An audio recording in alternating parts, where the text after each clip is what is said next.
This week we're going to read some more books by Virginia Lee Burton, the same lady who wrote Mike Mulligan and his steam shovel. This one's called The Little House. Her story by Virginia Lee Burton. To Georgie. Once upon a time there was a little house way out in the country. She was a pretty little house, and she was strong and well built. The man who built her so well said, "This little house shall never be sold for gold or silver, and she will live to see our great-great-grandchildren's great-great-grandchildren living in her." The little house was very happy as she sat on the hill and watched the countryside around her. She watched the sun rise in the morning, and she watched the sun set in the evening. Day followed day, each one a little different from the one before, but the little house stayed just the same. In the nights she watched the moon grow from a thin new moon to a full moon, then back again to a thin old moon, and when there was no moon, she watched the stars way off in the distance. She could see the lights of the city. The little house was curious about the city and wondered what it would be like to live there. Time passed quickly for the little house as she watched the countryside slowly change with the seasons. In the spring, when the days grew longer and the sun warmer, she waited for the first robin to return from the south. She watched the grass turn green. She watched the buds on the trees swell and the apple trees burst into blossom. She watched the children playing in the brook. In the long summer days, she sat in the sun and watched the trees cover themselves with leaves, and white daisies cover the hill. She watched the gardens grow, and she watched the apples turn red and ripen.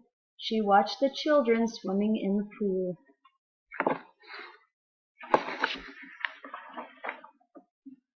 In the fall, when the days grew shorter and the nights colder, she watched the first frost turn the leaves to bright yellow and orange and red. She watched the harvest gathered and the apples picked. She watched the children going back to school.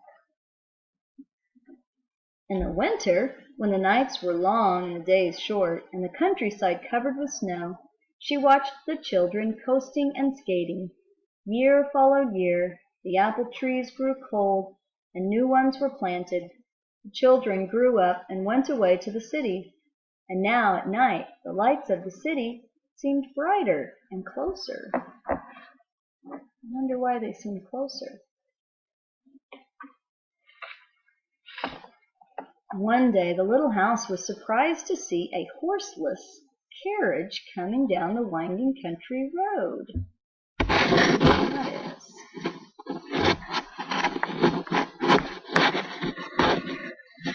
Here's the horseless carriage. A horseless carriage was a car. Does that look familiar? Pretty soon there were more of them on the road, and fewer carriages pulled by horses. Pretty soon along came some surveyors and surveyed a line in front of the little house.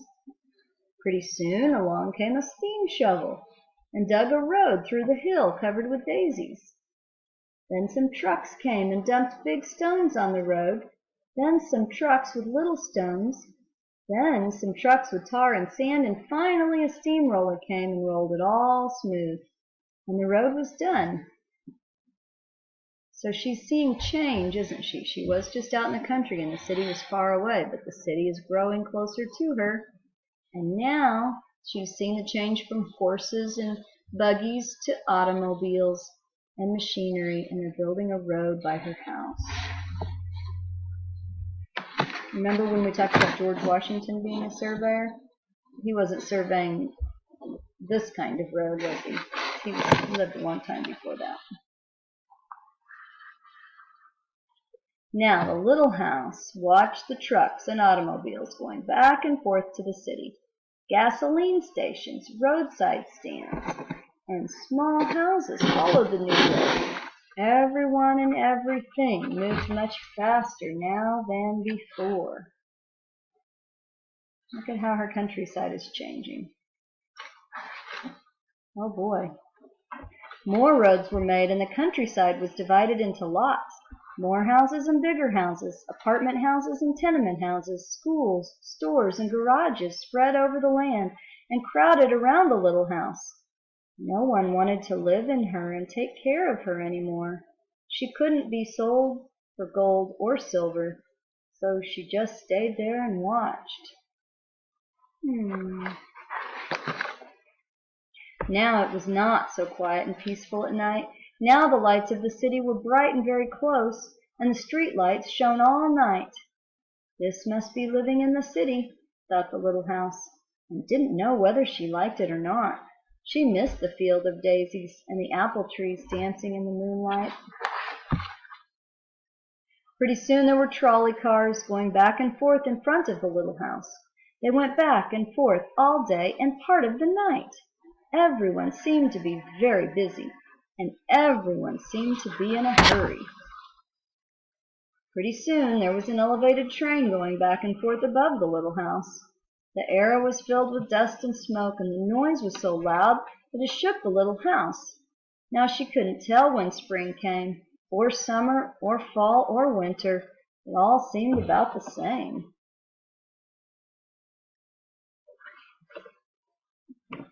Pretty soon there was a busy subway going back and forth underneath the little house.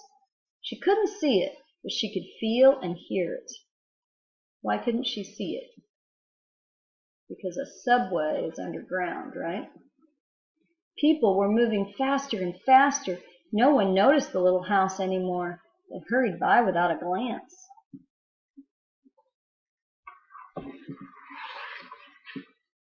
Pretty soon they tore down the apartment houses and tenement houses around the little house and started digging big cellars, one on each side. The steam shovels dug down 3 stories on one side and 4 stories on the other side. Pretty soon they started building up. They built up 25 stories on one side and 35 stories on the other. You have to dig deep, strong cellars to be strong foundations for these tall buildings. That's why they have to go down so far. Now the little house only saw the sun at noon. Because remember, at noon, where is the sun? Straight up, and it's the only time she can see it. And didn't see the moon or stars at night at all because the lights of the city were too bright.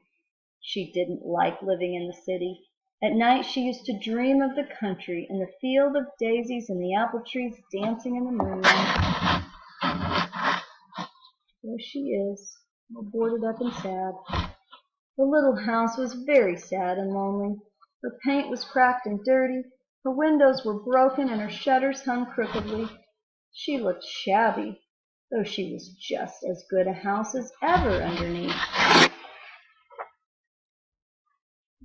Then one fine morning in spring, along came the great-great-granddaughter of the man who built the little house so well. She saw the shabby little house, but she didn't hurry by. There was something about the little house that made her stop and look again. She said to her husband, "That little house looks just like the little house my grandmother lived in when she was a little girl. Only that little house was way out in the country on a hill covered with daisies and apple trees growing around." They found out it was the very same house. So they went to the movers to see if the little house could be moved. The movers looked the little house all over and said, "Sure, this house is as good as ever. She's built so well we could move her anywhere." So they jacked up the little house and put her on wheels. Traffic was held up for hours as they slowly moved her out of the city. You can see her on this page. All the cars are waiting for the little house to go down the road. They have to go very slowly when they're moving the house. She's going to a new place. first the little house was frightened, but after she got used to it, she rather liked it. They rolled along the big road, and they rolled along the little roads until they were way out in the country. When the little house saw the green grass and heard the birds singing, she didn't feel sad any more. They went along and along, but they couldn't seem to find just the right place. They tried the little house here and they tried her there. Finally they saw a little hill in the middle of a field, and apple trees growing around. "There," said the great-great-granddaughter, "that's just the place." "Yes, it is," said the little house to herself. A cellar was dug on top of the hill, and slowly they moved the house from the road to the hill. The windows and shutters were fixed, and once again they painted her a lovely shade of pink. As the little house settled down on her new foundation, she smiled happily. Once again she could watch the sun and moon and stars. Once again she could watch spring and summer and fall and winter come and go. Once again she was lived in and taken care of.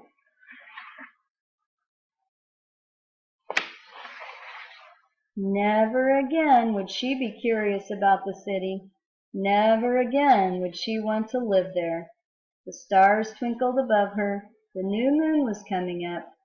It was spring, and all was quiet and peaceful in the country. The end.